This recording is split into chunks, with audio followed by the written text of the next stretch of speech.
I stood there with my hand on the door, fingers stiff from the cold, heart heavier than the snow falling around me. Inside I heard laughter, the kind that used to wrap around me this time of year. Through the window I saw them all, my son, his wife, the little ones. The tree sparkled, plates clinked, someone peeked at me through the curtain, then turned away. No one opened the door. I knocked once more, soft, hoping. Nothing. Just more silence, more snow. I stood long enough to feel it soak through my boots. And that's when I knew, some doors don't forget to open. They choose not to. By morning, everything with my name on it was back in my hands. Thank you for being here with me and for listening. I know it's not always easy to sit through someone else's pain, especially when it feels a little too close to your own. But if you've ever stood outside a place you once called home, heart pounding, waiting for someone to remember you, then you already understand more than I can say. Maybe you felt it too, that quiet ache when the people you gave everything to look right through you like a stranger. If that's ever happened to you, even once, I hope you'll stay with me. And while you're here, tell me where you're watching from. Let me know if you've ever felt pushed aside or forgotten. I'm not here to shout, I'm just here to speak what they never wanted to hear. My name is Eleanor, I'm 72, retired after nearly 4 decades of teaching 2nd grade. I've lived in the same small house for most of my life, tucked between tall pines and quiet roads. My husband passed 26 years ago, just after Thanksgiving. We had one son, Michael, and he was my world. I raised him with steady hands and quiet strength, packed his lunch every morning, stayed up with him through every fever, and watched him grow into a man I thought I could always be proud of. He married a woman named Lacey, sharp, polished, the kind who always had something to say about how things should be done. She kept her sweaters folded tight and her words even tighter. I never felt at ease around her, but I tried. I always tried. Christmas used to be something special. I'd bake my pecan pies from scratch, 2 of them, one with the crust edge a little burnt, just how Michael liked it. I strung popcorn with thread until my fingers ached, hung them across the little tree I brought out every year since he was 10. My house smelled like cinnamon, pine, and wood polish. It wasn't grand, but it was home. After he married, they started hosting. At first I brought the pies, the garlands, the ornaments he made in school, thinking it would make them smile. The first few years felt warm enough, though something in the air always made me feel like a guest in the background. Then came the gentle suggestions. Maybe I shouldn't fuss so much, maybe I could stay home this year and rest. Maybe it was time to let the younger ones take over. I told myself it was kindness, that they meant well. But kindness doesn't feel like distance. It feels like care. And what I felt was slowly being left out of something I had built with my own 2 hands. This year's invitation came late.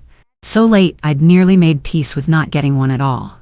It was a short message, no call, just a few lines that read more like an afterthought than a welcome. It said, "Just bring a sweater, and don't worry about food, we'll handle it." No time listed, no mention of where I'd be sleeping, no warmth in the words. Still, I told myself to be grateful. I told myself to get ready. I pulled out the soft blue yarn I'd been saving and started knitting 3 little scarves, one for each of the children. I didn't know if they'd wear them, but I knitted anyway, like I always had. With every stitch, I thought of the years when they used to sit on my lap, asking if I'd make them one in their favorite color. I wrapped each scarf carefully, folded with care, tied with old ribbon I'd pressed straight, and tucked them into a bag next to the gifts I'd picked out weeks before. Money's tight, so I used what I had. I wrapped everything in old Sunday comics, just like I did when Michael was small. He used to laugh and say it made the gifts more fun, like the paper was a little story all by itself. I wanted the kids to see that. I wanted them to unwrap something with a smile. I put on my thickest coat, pulled my hat low, and caught the morning bus across town. The snow was heavier than they said it would be. Big soft flakes falling steady, covering the sidewalks in silence. I held the bag close to me on the seat, pressing it tight so nothing would tip over. All the way there, I pictured their faces, hoped maybe this year would be different. Maybe there'd be music playing when I walked in, maybe they'd say they missed me. My heart was light, even though the sky was gray. I kept telling myself I was on my way to family, And that was enough. I really thought it was enough. When I finally stepped off the bus, the wind had picked up, brushing the snow sideways across my face, but I held onto the bag and walked slow, steady, careful not to slip. The street was quiet except for the soft crunch of snow under my boots. Their house sat at the corner, lights glowing through the windows, warm and golden against the cold. From the sidewalk I could already hear the laughter, high and full, the kind that floats up from the kitchen when people are telling stories, passing dishes, remembering better days. It was the kind of sound I used to make when I stood at the stove with flour on my apron and a pie in the oven. I climbed the steps carefully, one hand gripping the railing, the other still holding the bag with the scarves, the comics, the small things I thought would mean something. The porch light was on. The front window fogged gently from the warmth inside. I could see silhouettes moving, my son passing through with something in his hands, someone else reaching for a tray, a little one twirling near the tree. And then I saw it. My old red stocking, the one I'd hand-stitched with gold thread, hanging right there above the fireplace like it belonged. It had my name on it. I made that stocking for myself the same year I made Michael's, when we couldn't afford store-bought decorations. I never thought I'd see it again. But there it was, hung without a word, as if I was part of something I hadn't been invited into. I knocked. Once, then again a little louder. I leaned close to the door and listened. I thought maybe they hadn't heard, maybe they were too caught up in the music, the food. I waited. 5 minutes, 10, then 15. The snow kept falling, thicker now, clinging to my coat and boots, soaking in without permission. My fingers were starting to stiffen. I shifted the bag in my arms and knocked again, but softer this time. That's when I saw him. One of the kids pulled back the curtain, his eyes meeting mine. Just for a second. He looked behind him, said something I couldn't hear, and pointed toward the door. I saw her, Lacey, walk over, glance toward the window, then shake her head. Not with anger, not with surprise. Just a quick, flat shake like I was someone selling something she didn't need. I didn't cry. I didn't knock again. I just stood there for a moment longer, as if maybe someone would change their mind. But no one came. No one opened that door. So I turned, still holding everything I brought, and walked back down the steps. My boots sank deeper with every step. The snow didn't stop, and neither did the quiet. I left with my hands full, and my heart emptier than it had ever been. I walked down that street slower than I ever had before. Not because I wanted to take my time, but because my legs felt heavy, like they were carrying more than just my body. The snow was deeper now, rising up around my ankles, clinging to my coat hem, filling the space between each step. I looked around for a cab, but there were none. Not on a night like that. Christmas Eve? Most drivers were home with their families, warm and fed, laughing at stories they'd heard 100 times before. I reached into my coat for my phone, but the cold had drained it dead, and even if it hadn't, I couldn't think of anyone to call. No one I wanted to hear my voice in that moment, not with the tremble I knew it carried. The bag was heavier than when I left home, and I held it tighter now, not to protect the gifts, but because it gave my arms something to do, something to hold on to besides the ache that had settled in my chest. People passed by. Smiling couples, bundled up tight, their arms linked, cups of cocoa steaming in their hands. I saw a boy perched on his father's shoulders, laughing as they looked up at a tall pine wrapped in lights. There was music playing somewhere, soft and far off, and it only made the silence around me feel louder. I didn't cry. I didn't say a word to anyone.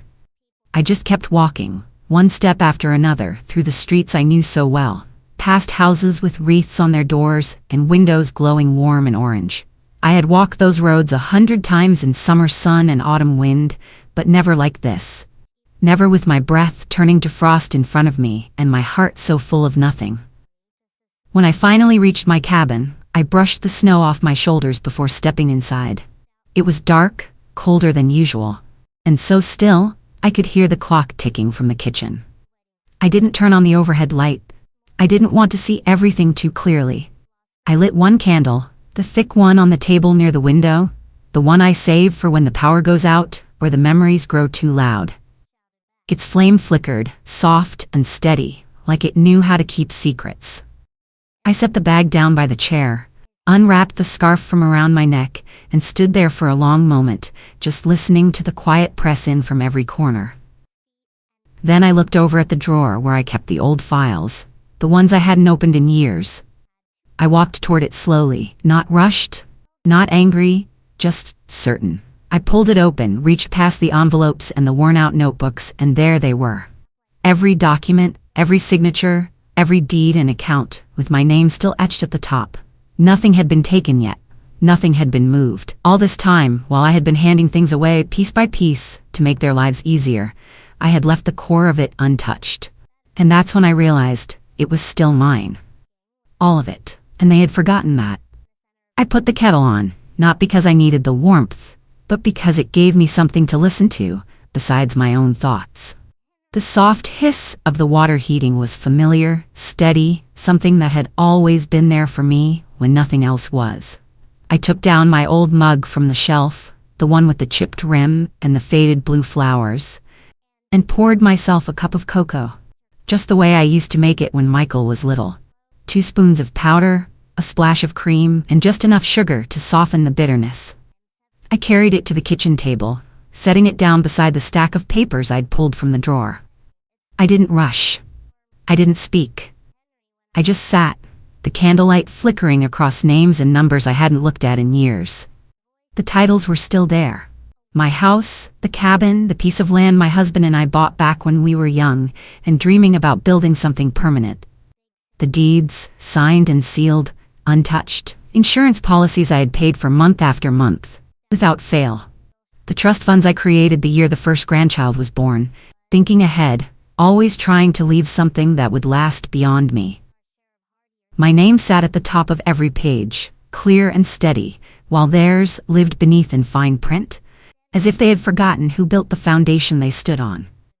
I traced my finger over one of the pages, slowly, feeling the ridges of the notary's seal beneath my touch. All these years I gave them comfort. I made things easy. I signed without question, handed over access, paid balances, covered mistakes, but they never gave me respect. Not real respect. The kind that shows up when you're standing in the snow and they choose to open the door instead of turning away. So I started sorting. First the trust. I pulled it out, laid it flat, and read every word. It took a while, but I understood enough. I called the number printed at the bottom. They answered quick, polite, asking if anything had changed. I said yes, everything had changed. I requested the forms to adjust the beneficiaries. I didn't explain. I didn't need to. Then I moved to the accounts, checking balances, writing down passwords I hadn't used in years. I closed 2 of them that night, quietly, without warning. I opened the folder marked gifts, the one I kept with records of what I'd given, money for college, loans I never asked to be paid back, the cabin keys I handed over one Thanksgiving when they said they needed space. I wrote next to each item in a notebook, a short note to myself, a little reminder of what had gone where and what would now return to me. It wasn't about revenge. It wasn't even about anger. It was about remembering that my name still meant something. That it had weight. That I wasn't just someone who had passed things down, but someone who still held the right to decide. They thought I wouldn't notice. They thought I'd stay quiet. But that night, in my quiet kitchen, I started taking inventory. And I wasn't just counting papers. I was counting the years. The silence. The disrespect. And I decided that silence was over. The next morning came slow, gray light slipping through the curtains as if the sun itself was unsure whether to rise. I hadn't slept much, maybe an hour or 2 at best, just enough to rest my bones, but not enough to quiet my thoughts. The kitchen table was still covered in papers, some stacked, others open, a pen lying sideways near my mug, which had gone cold sometime in the night. I hadn't touched the cocoa after that first sip. I was still sitting there, robe wrapped tight, slippers damp from the walk home, when I heard the soft knock. It wasn't urgent, just a gentle tap, the kind that waits for your comfort instead of demanding your attention. I opened the door a crack, and there she was, Miss Doreen from across the road, wrapped in a wool coat, holding a steaming pot with both hands, her breath fogging in the cold. She didn't ask permission, she just smiled, stepped in, and made her way to the kitchen like she had done a dozen times before, when my husband passed and the house felt too quiet. She placed the pot on the stove, took a look at me, then at the papers on the table, then back again. She didn't say anything at first, just poured a bowl of soup and set it in front of me with a spoon. I didn't have the strength to refuse. She sat across from me, her eyes soft but sharp in the way that sees things you haven't spoken yet. She reached across, touched the edge of one document with her fingertip, and looked up. Her voice was low, steady, like someone handing you something fragile. You know, maybe it's time you stop being the warm place for people who bring you cold. She didn't say it with bitterness, just truth, clean and unshaken. I didn't reply. I didn't need to. She knew I had nothing left to argue with. After a while, she pushed her glasses up and leaned forward, scanning the papers without reading them too closely. She asked if I needed help, and I nodded. Not because I didn't know what I was doing, but because sometimes even the strongest hands need another pair beside them. Doreen had always been sharp, the kind of neighbor who remembered names, birthdays, who knew which light bulbs fit what fixture. She looked at a line of fine print and said, almost offhand, that her niece worked in estate law, sharp as a tack, and wouldn't mind a little extra work over the holidays. She made a call right then and there, and by that afternoon, I had a name, a voice on the other end of the line, and the first step toward making everything official. Doreen didn't leave right away. She sat with me for hours, helping sort files, clipping papers together, reading the ones that made my head hurt. She didn't speak too much, just hummed now and then, and when she did talk, it was only to say things that mattered. I had been alone when the door stayed shut. But I wasn't alone now. And that changed something deep inside me. Not everything. But something. Something important. She called me the next morning, just after 9. Her voice was calm and respectful, not rushed or dismissive like so many young professionals can be when they hear the tremble in an older woman's voice. She introduced herself politely, said she'd already spoken with her aunt and had a clear idea of what needed to be done. I liked her right away. There was a steadiness in her tone, a confidence that didn't feel like arrogance. She listened without interrupting, asked the right questions, and never once spoke down to me. She offered to come by in person, and I agreed. That afternoon, she arrived at my door with a leather bag and eyes full of quiet focus. She was young, yes, but she carried herself like someone who had already seen how cruel families can be when power and money sit in the wrong hands. She laid everything out on the kitchen table, carefully, each document placed in order like pieces of a puzzle she already knew how to solve. We started with the house, the one I'd lived in for over 40 years, where every wall still held the stories of my life. I hadn't realized how much of it I had allowed others to touch. Names added to titles, permissions granted out of love, trust handed over without a second thought. She reviewed the paperwork, pointed out where my signature had left too many doors open, and slowly, one by one, we began to close them. Then we moved on to the cabin, the one they'd used for weekend getaways without ever asking if I needed it.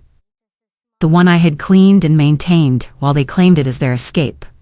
She drew up new documents, clear and binding, placing everything back under my control. Savings accounts came next. We checked balances, redirected access, updated beneficiaries. My vacation home in the Carolinas, the one I'd bought after my husband passed, meant to be a quiet retreat in my later years. She made sure the ownership stood firm, no loopholes, no backdoors. When we reached the last page, she paused. Then she added something I hadn't thought to ask for, something that made me sit a little straighter. She inserted a clause, one line that stated nothing in the file could be changed, reversed, or amended without my written and notarized consent. Not a phone call, not a family plea, not a forged excuse. My name, my signature, my decision. She passed me the pen, and as I signed that last form, I felt something settle in my chest, something steady like a breath I hadn't taken in years. I looked at the stack in front of me, neat and final, and I said it quietly, more to myself than anyone else. I may be old, but I'm not gone. I've been quiet, I've been kind, I've been generous, but I haven't disappeared. I still know how to stand, and now everything with my name on it belongs to me again, just as it should. That evening, after she left and the papers were tucked safely into their folder, I stood in the middle of my living room and looked around like I was seeing it for the first time in years. Everything was where it had always been, yet it all felt different. The chairs, the rug, the little lamp in the corner with the fringe I used to straighten every night before bed. It was mine, and now it felt like it. For the first time in a long while, the house didn't feel like a place I was waiting in, hoping for someone to visit. It felt like a home again. My home. I moved the rocker closer to the window, the one that faces the maple tree out front. I pulled the old quilt from the chest and draped it over the back. Rearranged the books on the shelf, dusted off the radio, and opened the cabinet where I kept my records. I hadn't touched them in so long. The sleeves had started to stick together, but I still knew which one I wanted. I placed it gently on the turntable, lowered the needle, and let the music wrap around the room like it used to. The soft hum of a familiar tune filled the air. Something slow, full of strings, the kind of music that doesn't ask for attention. It just stays with you, like memory. I walked into the kitchen, struck a match, and lit one of the cinnamon candles I'd been saving. Its scent moved slowly through the house, mixing with the music, curling up into the corners that had been too quiet for too long. I didn't cry. I thought maybe I would, but the tears never came. Instead, I just exhaled, long and deep, like my lungs had been holding something heavy and finally let it go. I poured myself a glass of water, sat down in the rocker and looked around, not at what was missing but at what had always been here. The walls that held me, the warmth I'd built, the silence that no longer scared me. That night, I stopped mourning people who weren't dead. I stopped setting a place at the table for those who chose not to show up. I stopped waiting for a knock that wasn't coming. I took back my peace. Not with anger or noise, but with quiet certainty. I reclaimed the space they had abandoned, and I filled it. Not with bitterness, but with belonging. My own. The kind I didn't have to ask permission for. The kind I didn't have to earn. The kind I had always deserved. A week passed, maybe a little more, and I didn't mark the days like I used to. There was no rush anymore. No counting down to Sunday dinners or waiting for a phone call that never came. I spent my mornings by the window with a warm drink, the radio playing something soft in the background, the scent of cinnamon still lingering in the curtains. I read the books I'd meant to finish, mended a few sweaters with quiet hands, and let the stillness become something I welcomed instead of feared. The house had settled with me. Every room had its breath back. Then, on a late afternoon when the sky was gray and thick with snow again, the doorbell rang. It wasn't loud, but it carried through the house like it had been waiting to be heard. I stood still for a moment, holding a folded towel in my hands. The kind of silence that follows that kind of ring isn't just quiet, it listens. I walked to the front room and looked through the curtain, just enough to see without being seen. And there they were, all of them, standing there in coats too thin for the cold, shoulders pulled in, faces drawn tight. My son, Lacey, and the children, each of them clutching the gifts I had wrapped with care, still in their newspaper sleeves, bows slightly crushed. Not a single one opened. Not a single one returned with love, just presented back to me like an offering made too late. They didn't speak. Their mouths stayed closed, their eyes searching, as if the door itself might unlock what they were too ashamed to say. I stood there, one step back from the handle, heart steady, breath calm. I didn't feel anger. Not anymore. Not even disappointment. Just a firm, clear knowing that this moment had arrived exactly when it needed to, and that it wasn't mine to fix. I watched as Lacey shifted her weight, nudged one of the little ones forward, but he didn't move. My son looked down, not at the gifts, not at the house, but at the snow piling up around their boots. There were no smiles, no apologies, not even a knock. Just them, silent, cold, and outside. I didn't open the door. I didn't need to. They had made their choice a long time ago, and I had made mine the moment I walked away from their doorstep with a bag full of love they never wanted. I turned from the window slowly, carefully, and walked back to the kitchen.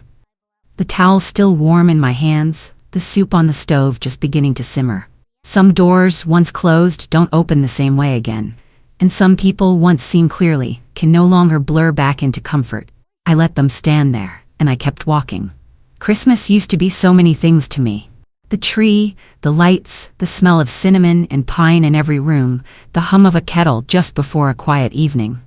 But now I see it clearer. It was never really about the ornaments or the ribbon or how perfectly the table was set. It was about the people. The ones who walked through the door with open hands and open hearts. The ones who showed up, not because they had to, but because they wanted to. That's what made it Christmas. That's what gave it life. They left me out in the snow, yes, but they also left me room to breathe. And in that cold, in that silence, I found something warmer than any fire I'd lit in the fireplace. I found myself again.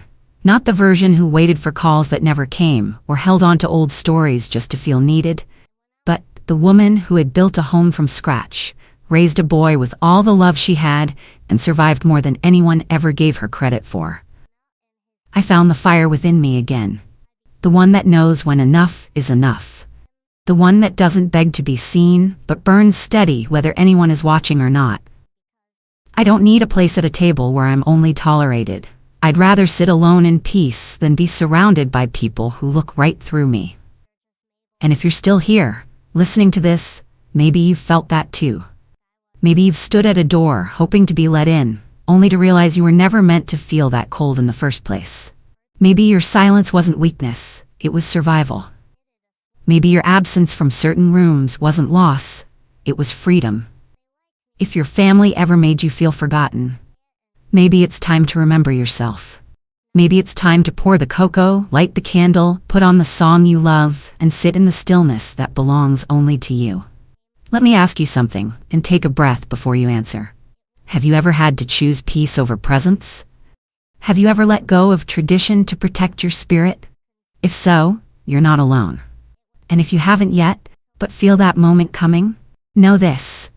You don't need anyone's permission to choose yourself. You just need the courage to stand by your own warmth, even if it means walking away from a door that once felt like home. They thought I'd knock forever. They forgot I built the house they locked me out of. The walls, the warmth, the memories, they all started with me. I was never asking for permission. I was simply remembering what I already gave. I don't hate them. I'm not carrying bitterness in my hands. I just stopped opening doors for people who walk away in winter. Some lessons arrive quiet, carried on cold air and silence. And when they do, you listen. You listen and you learn. If you've ever been left out in the cold, if someone you loved made you feel small in a place you helped build, tell your story. Don't hold it in. Speak it. You matter. And if you need a space where your voice is safe, where your truth isn't too much, then you're welcome here. Comment below if you felt this too. Subscribe if you're tired of being quiet. You belong somewhere. Maybe that somewhere starts here. Thank you for watching. See you on the next video.